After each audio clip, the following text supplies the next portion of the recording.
மத நல்லிணக்க பொதுக்கூட்டம் என்று சொன்னாலே அந்த மேடையில் ஒரு சாமியார் இருப்பார், ஒரு மார்க்க அறிஞர் இருப்பார், ஒரு மத போதகர் இருப்பார்.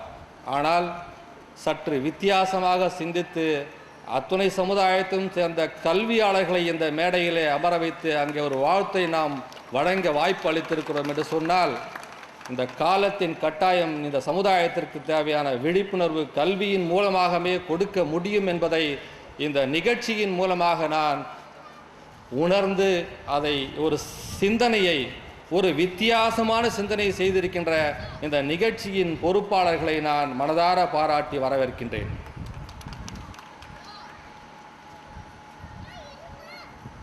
அருமை சகோதரர்களே, சகோதரிகளே, இந்த நிகழ்ச்சியில் எனக்கு பேசுவதற்காக சட்டமன்றத்தில் நாம் எப்படிப்பட்ட குரல்களை எல்லாம் இந்த சமுதாயத்திற்காக, இந்த சமூகத்திற்காக ஜாதி மத பேதமில்லாமல் பதிவு செய்திருக்கிறோம் என்று எங்களுக்கெல்லாம் தெரிய வேண்டும். அதை நீங்கள் கோரிக்கை வைத்திருக்கின்றார்கள். இதில் எனக்கு என்ன ஒரு பெரிய சந்தோஷம், இது எப்படி இவர்களுக்கு தோன்றியது என்று சற்று நான் வியப்பாகவே பார்க்கின்றேன்.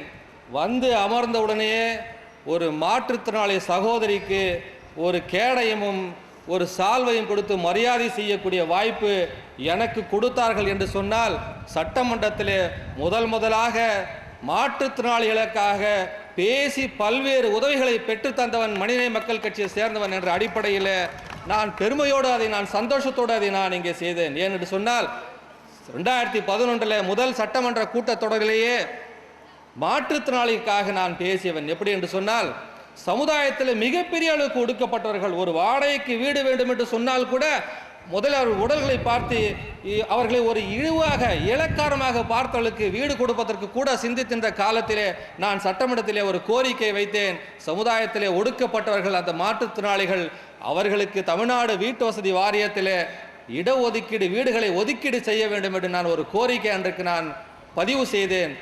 ஒரு 5 நாட்களிலே முதலமைச்சர் அவர்கள் தங்களுடைய 110 விதியில் அறிவித்தார்கள். இனி தமிழகத்திலே கட்டப்படுகின்ற அத்துணை வீட்டு வசதி வாரியத்துடைய வீடுகளில் எல்லாம் 3% அவர்களுக்கு இடஒதுக்கீடு அளிக்கப்படும் என்று ஒரு நல்ல செய்தி இன்றைக்கு அறிவித்தார்கள். முதலாக மனிதநேய மக்கள் கட்சி தன்னுடைய முதல் பதிவையே மாற்றுத்திறனாளிகளுக்காக பதிவு செய்தது. அதிலே ஒரு வெற்றியும் அவர்களுக்கு பெற்று தந்தது என்பதை இந்த நேரத்தில் நான் நினைவு கூற கடமைப்பட்டிருக்கின்றேன்.